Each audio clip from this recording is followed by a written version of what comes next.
네, 오늘은 간단한 상황 설정으로 이야기를 시작하겠습니다. 네, 여기 A와 B, C 이렇게 세 사람이 있습니다. A는 B에게 자신의 전 재산을 맡겼습니다.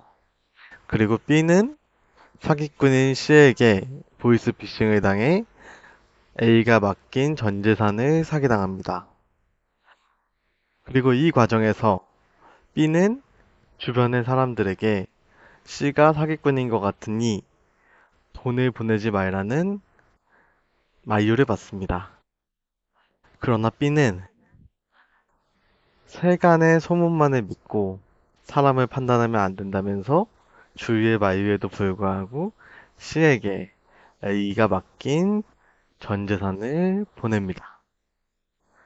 그리고 최종적으로 이것이 보이스피싱이었고 사기를 당했다는 것이 드러납니다. 그렇다면 이 사건의 최대 피해자인 A는 과연 B를 탓할 수 없는 것일까요? B에게 왜 내가 맡긴 돈으로 사기를 당했느냐?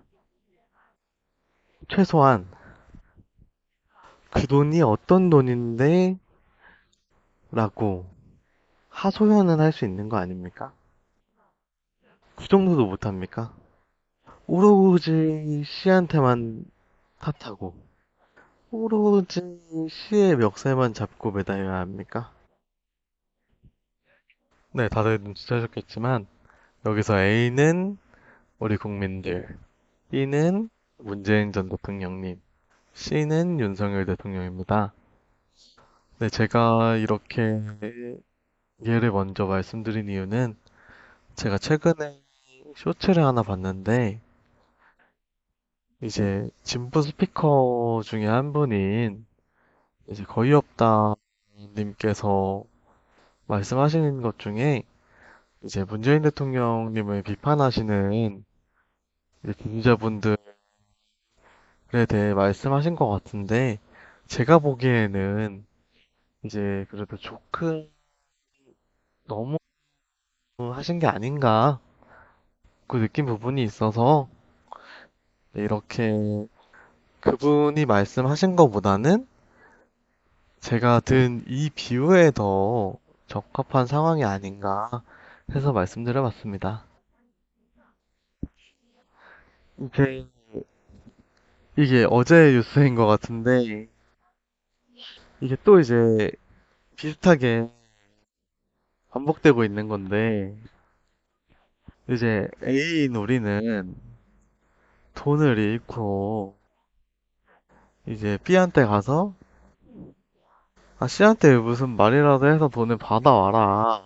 집 앞에 찾아가서 B한테 막 매달리고 호소하는데, B는 침묵으로 일관하다가 막상 이제 우리가 C한테 찾아가서 뭐 C가 문 안 열어주는 거 뭐 어떻게든 뭐 때려 부수고 끌어내리려고 하니까 갑자기 또 가만히 있던 B가 자기가 자기가 잘못했다 그러는 거예요 갑자기.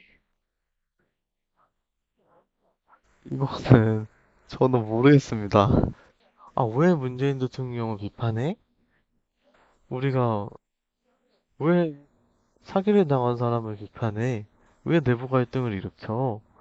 이렇게 이 진보 스피커들이 굳이 찝어서 말하는 게 저는 내부 갈등을 심화시키는 거라고 생각을 하거든요. 저는 전임 대통령들에 대한 비판은 이제 있을 수 있다는 거를 자연스럽게 깔아두고 가는 게 맞다고 생각해요. 근데 제가 이런 말을 하면 욕먹을 수 있다는 걸 알지만 어떻게 정권이 바뀌었는데 비판 하나 없이 잘했다고 칭찬만 받을 수 있겠습니까? 저는 그렇다고 생각해요. 여기서 만약에 문재인 정부가 칭찬만 받는 상황이 나왔다면, 그럼 그 얘기는 뭐 민주당 후보가 약해서 안 됐다는 겁니까? 아니잖아요. 물론 저는 전부터 이재명 대표를 응원하고 지지하는 사람이에요. 근데 제 개인적인 성향을 빼도 기록이 이재명 대표는 민주당의 역대급 지지를 받는 정치인이라는 걸 증명해주고 있어요. 그렇다면 과연 윤석열에게 대통령 선거에서 진 게 후보 탓이냐? 아니란 거죠. 이 후보였기 때문에 그 정도 아주 미세한 차이로 졌다는 거죠. 이재명이었기 때문에. 그런데 이거를 자꾸 한마디도 못하게 하려고 일부 스피커들이 자꾸 우리 지지자들의 입을 막아요. 요즘 민주당 이슈들을 보면 이제 대부분 어떤 이슈가 터지잖아요. 그럼 이 청년 이슈도 마찬가지예요. 이제 처음에 이슈가 터지면 저 같은 민주당을 지지하는 청년들, 그리고 중도의 정상적인 청년들도 이 건에 대해서 합리적이고 비판받을 지점에 대해서 지적을 해요. 그리고 그 다음에 이제 국힘 쪽에서 이제 물타기가 쓱 들어오죠. 막 가짜 뉴스, 악의적, 이게 허위 정보 이런 걸 막 섞어서 물타기가 쓱 들어와요. 그럼 그 다음에 이제 선동당한 친구들이 흡입이 돼서 유입이 돼서 막 때려요. 그럼 이제 진보 스피커들이 나와서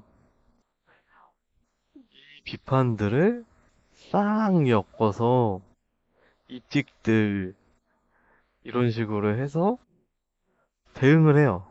근데 문제는 이 엮는 거에 처음에 저처럼 합리적인 비판을 했던 청년들도 같이 이찍들로 묶어버린다는 거예요. 그럼 이제 우리는 이제 아무리 우리는 이제 얘네랑 같은 비판을 한 게 아니에요.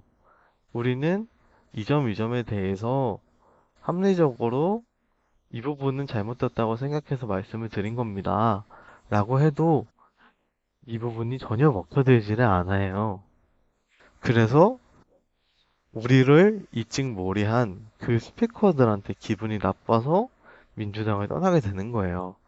이미 이때가 되면 이 이슈를 만들어낸 그 민주당 정치인에게는 아무런 생각도 없어요. 왜냐면 사실 이때 비판을 한 청년들은 이 이슈를 만든 사람을 그렇게 막 물어뜯으려고 한 사람들도 아니고 크게 악성으로 비판한 사람들이 아니거든요. 저 같은 경우는 네, 저 앞으로 영상에서 김남국 의원님 얘기도 아마 하게 될 것 같은데요.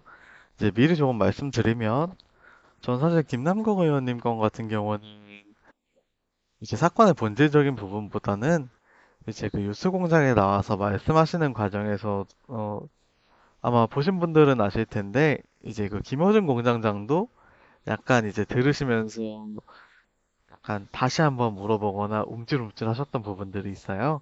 이제 그런 이제 해명 과정에서의 매끄럽지 못한 부분들, 이제 조금 발언이 위험하다 싶었던 부분이 좀 커져서 그랬던 것도 있고, 이제 개인적으로는 민주당 쪽에서 참 무능했다고 생각해요. 예를 들어서 이제 그 정상적인 청년들이 중심적으로 보는 문제들에 대해서 상식적으로 대응을 하고 이제 그렇지 않은 선동적인 부분, 악의적인 부분에 대해서는 그 당시에 국힘 이슈가 많았거든요. 그런 방송에 나온 패널들이 이제 민주당에서 정상적으로 대응할 만한 부분만 하고 그쪽의 악의적인 부분에 대해서는 상대 쪽 이슈로 화제를 전환을 했어야 되는데 꼭 이 이슈에 대해 얘기한다고 청년 정치인이랍시고 민주당에서 박성민, 권지웅 이런 사람들이 나와서 상대 이슈 한마디도 못하고 이 얘기로 방송 다 잡아먹고 나오고 이랬거든요. 그리고 이제 중진이 나온다 하면 방송만 틀면 조응천이 나와요. 저는 이 부분이 상당히 무능했다고 생각을 해요. 네, 일단 이 부분은 여기까지만 하고요. 네, 지금까지 시청해주셔서 정말 감사합니다.